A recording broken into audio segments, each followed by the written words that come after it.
Welcome back mga kamisyon sa aton naman nga another episode naman no sa aton nga iTalk.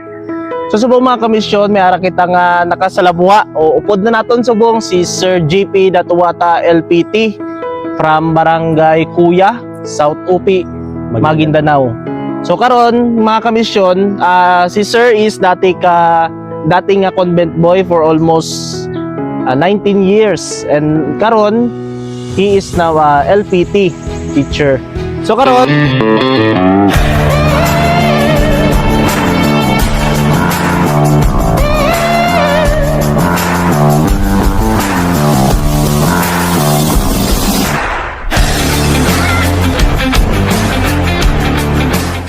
Sir JP, welcome sa SNA. Kumusta sir? Well, okay. So far, okay ngayon ang sitwasyon natin kasi nga sa panahon ngayon is na-overcome natin lahat ng mga hindrances sa buhay. So, kumusta sir kay pagiging convent boy? So, para may idea ang aton mga kamisyon, ano ang convent boy sir? Well, kapag sinasabi natin na convent boy, no, ito yung tinatawag natin na binabasihan ng kakayahan ng isang tao. Not just isang tao, kundi kumbaga yung mga tao na puno ng mga pangarap. Kasi yung tinatawag natin na convent boy or tinatawag natin na convent boy is sila yung mga taong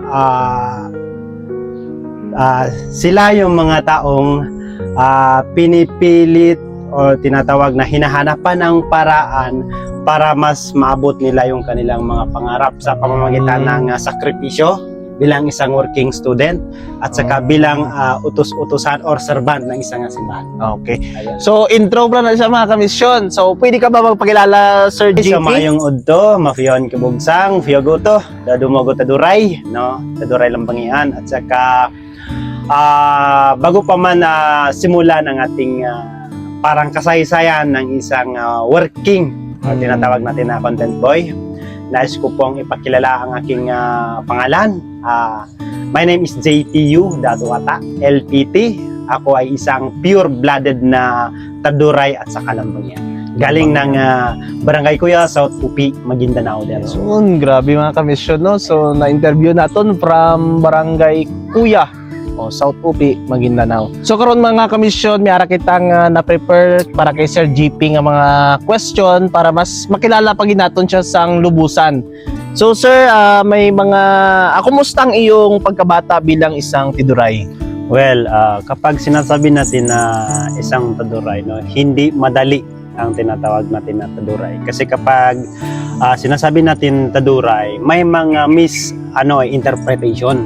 So, minsan sinasabi ng iba na tiruray, saka tiluray. So, dapat yung ngayon pa lang parang makuha na natin, i-correction natin ba? Kasi kapag tiluray, mali yan, or tiruray, mali. Dapat ang pronunciation is dapat taduray. Tiduray.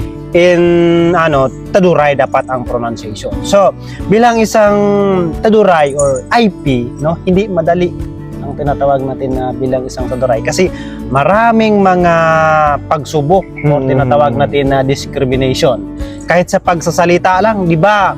Kasi kami, especially kami na mga IP, in terms of pronunciation is mahihirapan talaga kami. For example, yung R. Yung R na gahi ba? Kung sa Bisaya, gahi kayo. Gahi. Pero yun yung tinatawag natin na kapag isa kang taduray or IP, para IP is challenge yun sa'yo kasi minsan natatakot kang magsalita kasi matakot kang ma-judge ng ibang tao. So that's why, pero kung iisipin naman, so far, is okay naman. Kasi kapag tanggap mo yung tunay na identity mo, is lucky ka. And then, sa amon nga pag-review, sir, sa Macboard, so, na-discuss man dito sa Pilipino, sa mga lingwahe, na wala man sang above nga mga storya. Yes. Diba, no? Hindi porket hindi ka kabalo mag-istorya sa English, mango ka. So, amo ta sa mga kamisyon, no? At least na paintindi sa ato ni Sir JP nga the most common mistake nga pagtawag sa ila, para sa ila, is tiruray. Pero the truth is, Teduray. Teduray. Yun. Yun. Teduray naman. So sir, ano ang mga karanasan mo noon na talagang humubog sa kung sino ka ngayon? Well, isa sa mga humuhubog sa akin o nagbibigay ng inspiration sa akin dahil sa tinatawag natin na Teduray. So, bago ko pa man makalimutan pala is Teduray is may kuwan pa pala yan Teduray and Lambangian. So, pasensya na kayo.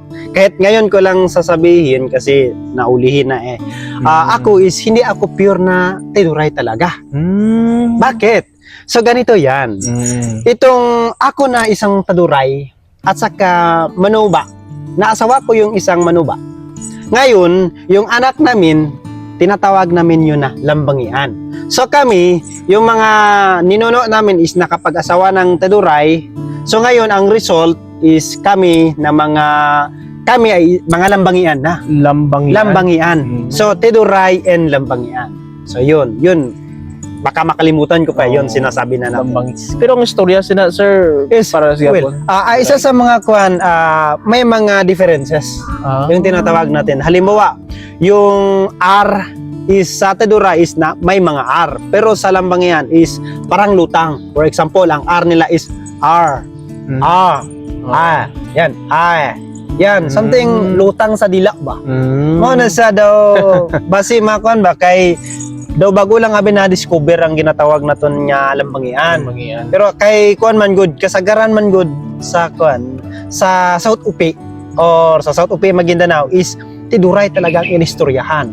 Pero dili na discover ang ginatawag na Lambangian. So ang Lambangian is isa gyapon na tribo gyapon na siya. Parang result na siya. Parang mix na tribe na siya.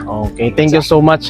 Sir, at least bisan ako subong ko man na nabalaan ba nga Lambangian. Okay. Teduray and Lambangian. Yun. So may mga pagsubok ka ba na naranasan mo dahil sa iyong pinanggalingan, Sir Jake?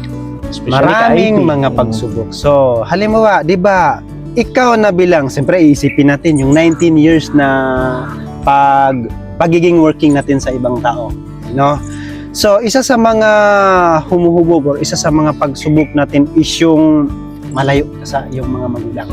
Kasi hindi talaga madali ang pagiging malayo sa isang magulang. Kasi namimiss mo yung tinatawag na hagkan.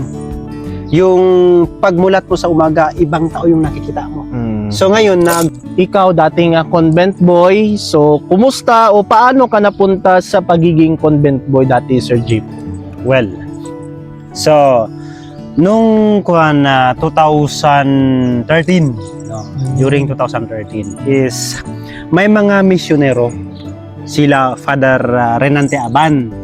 Tapos yung staff nila sila Sir Jerry Datuata at saka sila Kuya King na Montemayor. So ngayon, pagdating nila doon sa UP or maybe hindi man siguro nakasama si Father Renante. Pero ang isa sa dahilan kung bakit nakapunta ako sa tinatawag natin na konbento is dahil sa tulong ng isa natin na magiting na parang relatives din, si Sir Jerry Datuata. Kasi siya yung nagdala sa akin, parang nagpakilala sa akin sa mga oblates or sa OMI.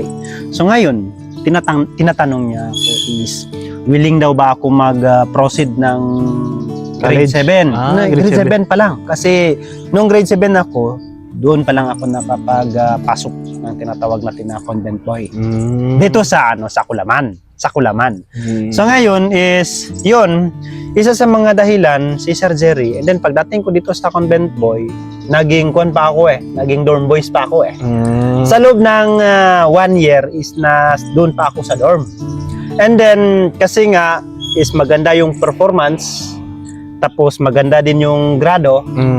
Sabi ni Father Renante sa akin, pumunta na kayo doon. Ni Kablas, kilala mo si Kablas yun. Kasama ko yun, si Kablas. So yun, tinawag kami ni Father Renante Aban. Dito na kayo sa konbento. Kasi maganda naman yung mga grado nyo. Tapos masisipag kayo. So yun yung dahilan kung bakit nakilala ko. Dito na nag-start ang susi sa imong kasi syempre, hindi man pwede nga tamad-tamad ka, di ba, sa convent. And then, syempre, taas ang grade. Yes. Isa kasi sa mga requirements yun. So anong pinakamalagang aral na natutunan mo doon bilang tao at sa pananampalataya? Kasi syempre, you are part sa simbahan. Yes. Well, isa sa mga natutunan ko yung tinatawag natin na good moral at saka yung tinatawag natin na karakter. Mm. Kasi, siyempre ba naman, nandoon ka sa konbento eh. Kapag konbento, ibig sabihin, nandyan na yung simbahan eh. So, siyempre, may daily mass, may novena mass, may anticipated mass, may mga ano pa yan dyan, misa sa patay.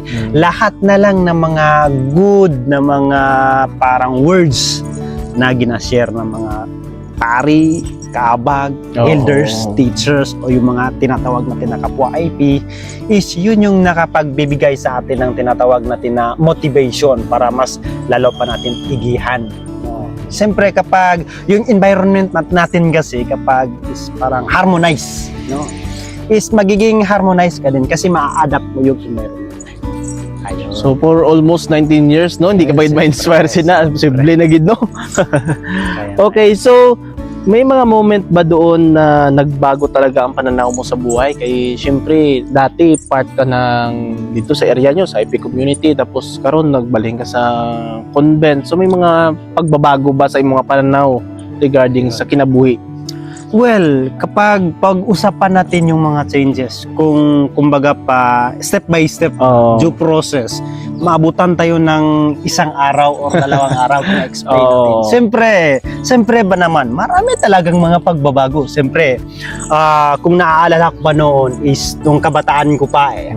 Kapag may mga occasion sa mga sa mga community, kami is wala kaming mga tsinelas niyan.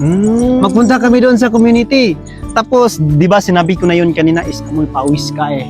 So ngayon, pag dating mo doon sa event, hindi ka papasukin kasi nga amoy pawis ka. So ngayon, ano ang ginagawa nila sa'yo? Parang manok, tinatabuyan ka eh. So ngayon, yung isang matanda, kumuha siya ng parang taklob ng kaldero. Alam mo yun eh, taklob ng kaldero, nilagyan ng pagkain, ulam, sagol-sagol. Tapos doon ka pakainin sa may punuan ng niyog. Sa gilid-gilid. Totoo. Tapos yung mga kasama mo is, siyempre kung mag-away yung mga aso, hala, makuhan mo ka ba ka ng maapil ka, madamay ka. So, siyempre, kung isipin natin, yun, isa sa mga changes noon na mga araw. So ngayon is, pagdating siyempre ng mga araw is, tinatawag natin na nakapag-aral na tayo eh. So, ngayon, nakapag-aral tayo, ano yung pagbabago? Siyempre, una sa lahat, yung malaking changes is namulat na tayo sa katotohanan, namulat na tayo sa tinatawag natin na motivation ng ibang tao, inspiration ng ibang tao. Siyempre, magbabago ka talaga kapag ang environment mo is so good. Yan. Because of environment, maka-influence sa imo. Yes, Tapos, amo na ng act mo bilang isa ka tao. May pagbabago, sir. Yan na, Jude. Dagko, Jude niya ako. Changes na siya. So, speaking of education, sir, sakto gid kay ang sunod naton nga pamangkot sa imo education. So, ano mga naging inspiration mo para ipagpatuloy ang pag-aaral? I know, diri mga kamisyon, damo makarelate. Yes, well, so, ano ba talaga ang inspiration natin? Siyempre, parang sa future na ito, yung mga next na mga generation. So, una sa lahat, tatama naman talaga ang kasabihan kapag ang isang tao na may tiyaga, kapag ang taong may tiyaga, may nilaga. So, ngayon, ano yung mga parang pwede natin na requirements? Una sa lahat, ang pagiging isang masipag. Yun. Disiplinado. Kapag disiplinado ka, matik na yan eh. Hindi ka na kailangan pagsabihan ng amo mo. JP, bugtaw na dra, alas 7 na. Walang ganun. Dapat, pagka alas 2 pa lang ng umaga, or alauna ng umaga, dapat gising ka na. Ano yung gagawin mo with